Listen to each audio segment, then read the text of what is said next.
White. Once upon a time, there was a sad queen who took comfort in sewing while sitting by the window, so that she could occasionally gaze out. One winter's day, while flakes of snow were falling in abundance, she pricked her finger with the needle, and droplets of blood fell on the snow on the black windowsill. Sometimes amazing coincidences happen. Has this ever happened to you? For example, you think of something, and moments after, you find it right in front of you. Something similar happened to the Queen. In fact, a few months later, she gave birth to a baby girl who, guess what? She had skin as white as snow, cheeks as red as blood, and hair as black as the wood window frame. Therefore, they called her Snow White. Alas, as soon as the child was born, the Queen died. 1 year later, the king married again, with an affectionate and kind woman, you'd think. But no! The second wife was proud and arrogant, and she couldn't bear that anyone else could surpass her in beauty. Sometimes she stood in front of the mirror and looked at herself in it and said, looking glass on the wall, who in this land is the fairest of all? No doubt thou, arrogant queen, art the fairest of all, the mirror always replied, and the queen, who didn't know the meaning of the word arrogant, left satisfied, for she knew that the mirror spoke the truth. But as Snow White was growing up, she grew more and more beautiful as a sunny day, and, perhaps, even more beautiful than the Queen herself. And once, when the Queen asked her mirror, looking glass on the wall, who in this land is the fairest of all? Thou art fairer than all who are here, stubborn queen, but more beautiful still is Snow White, as I ween. When she heard these words, the queen went into a mighty rage, and luckily she didn't know the meaning of the word stubborn. She called a huntsman and ordered him to kill Snow White and deliver the proof of her death. The huntsman took the girl far into the forest, but he had pity and couldn't bring himself to hurt her. So he made her promise that she would never go back, and in order to calm down the queen, he brought her the lung and liver of a small wild boar that he stabbed, and she thought that she had finally got rid of the young girl forever. I really wouldn't want to be in poor Snow White's shoes. She was all alone and lost in the great forest. She was so afraid that even the branches and leaves on the trees frightened her, and she didn't know how to save her life. She ran as long as her feet and legs would go until it was almost evening. Then she saw a little cottage and went into it to rest herself. Everything in the cottage was tiny, but wonderfully clean and tidy. There was a table covered with an embroidered cloth on which were 6 little plates. On each plate, 1 little spoon, 6 little knives, 6 little forks, and 6 little mugs. One moment. 6. How is it possible? Let's count again. 1, 2, 3, 4, 5, and 6. Oh yes, it was just set for 6.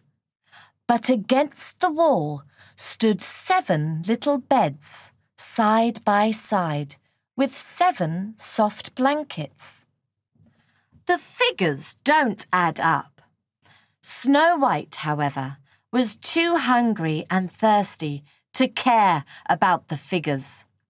She ate and drank something from each little plate and mug, for she did not wish to take all from one only. Then, as she was exhausted, she laid herself down on one of the little beds, but none of them suited her.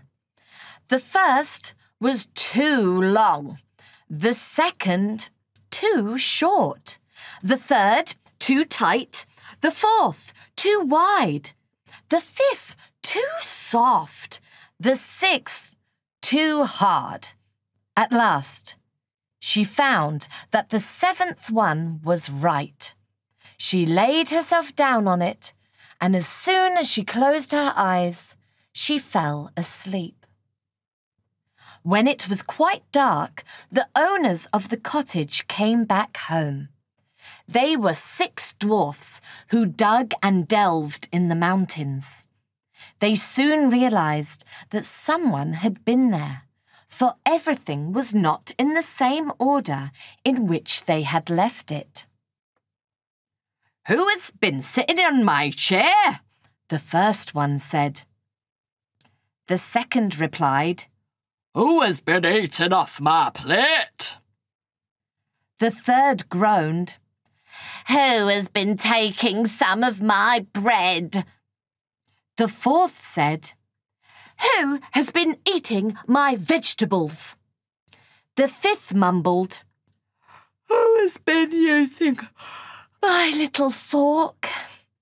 The sixth complained, "Who has been drinking out of my mug?" Then they looked round, and the first saw that there was a little hollow on his bed. And so it was for the second, the third, the fourth, the fifth, the sixth. "Oh!" they cried all out together, looking at the 7th bed. Then they brought some candles and let the light fall closely on Snow White, and they gave a start of joy, but let her sleep on. The following morning was time for the introductions. Snow White told them how she had managed to get to the cottage, and she told them all about the evil stepmother. The dwarfs, instead, explained that a few days earlier, one of them had actually disappeared. Nobody knew where he was. They had looked for him under the beds, over the roof, inside the closet, even at the bottom of the well, but nothing at all. They were terribly worried, and Snow White, feeling pity for them, promised that she would do everything she could to help them to find him. After breakfast, the dwarves went to the mountains and looked for minerals and gold. "Beware of your stepmother," they warned her as they greeted her. "She might find you're here. Don't open that door to anyone." But the Queen, believing that she had eaten Snow White's lung and liver, couldn't but think that she was again the first and most beautiful of the realm. And she went to her mirror and said, looking glass on the wall, who in this land is the fairest of all?" "Oh, stubborn Queen, none is so fair as Snow White, as I ween." Immediately, the Queen lit up with anger, even if she didn't remember the meaning of the word stubborn anymore, since it is a well-known fact by now the looking-glass never spoke falsely, so she knew that the huntsman had betrayed her, and that little Snow White was still alive.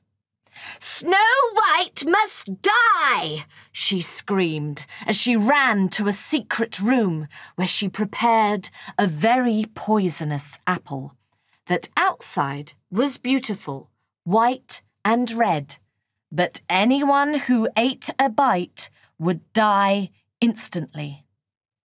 She then dressed herself like an old peddler woman, and she went over to the cottage of the 7 dwarfs, who, in the meantime, had become 6. She knocked at the door, but Snow White was out in search of the missing dwarf. "It doesn't matter," the Queen thought. "I'll leave the apple on the windowsill. When Snow White will see it, she won't be able to resist, and she at last will drop dead." But the girl, actually, after a sweep of the area, went back home and did not notice anything. Shortly after, another coincidence happened. I told you that amazing things happen sometimes.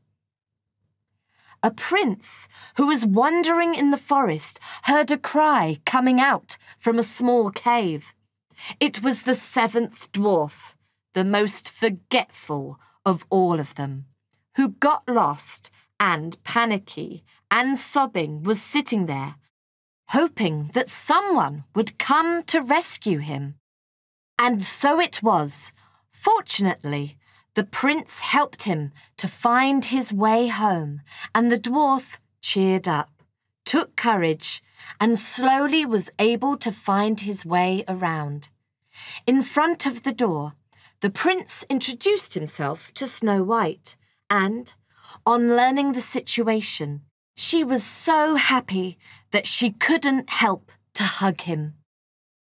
While those two were focused on talking to each other, the dwarf eyed up the beautiful red apple, and since he hadn't eaten any food for a few days, he immediately took a large bite out of it.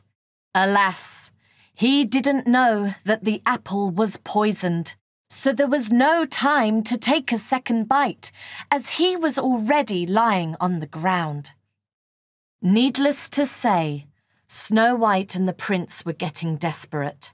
The dwarves would soon come back. What a disgrace! They tried to pat the dwarf on his cheeks, fan him, and splash cold water on his face, but there were no signs of life. At a certain point, when they were trying to lift him up, as they laid him down on the bed, it happened that the piece of poisoned apple that he had swallowed came out of his throat. He wasn't dead. He had just fainted. He sat up and said, "I'm forgetful, that's true, but you saved my life, and for sure, I won't forget it. I can recognise when something is done with love." The dwarf wasn't wrong. Snow White and the prince felt that a special friendship was born between them, a friendship that soon turned into love. The other 6 dwarfs came back home and listened to the tale of that day. It was full of extraordinary, fortuitous events. The dwarves were the ones who organised a wonderful wedding between Snow White and the prince, with a feast as rich as you have never seen before. Just one food, however, was forever banished from the kingdom, and I'm sure you know which food that is.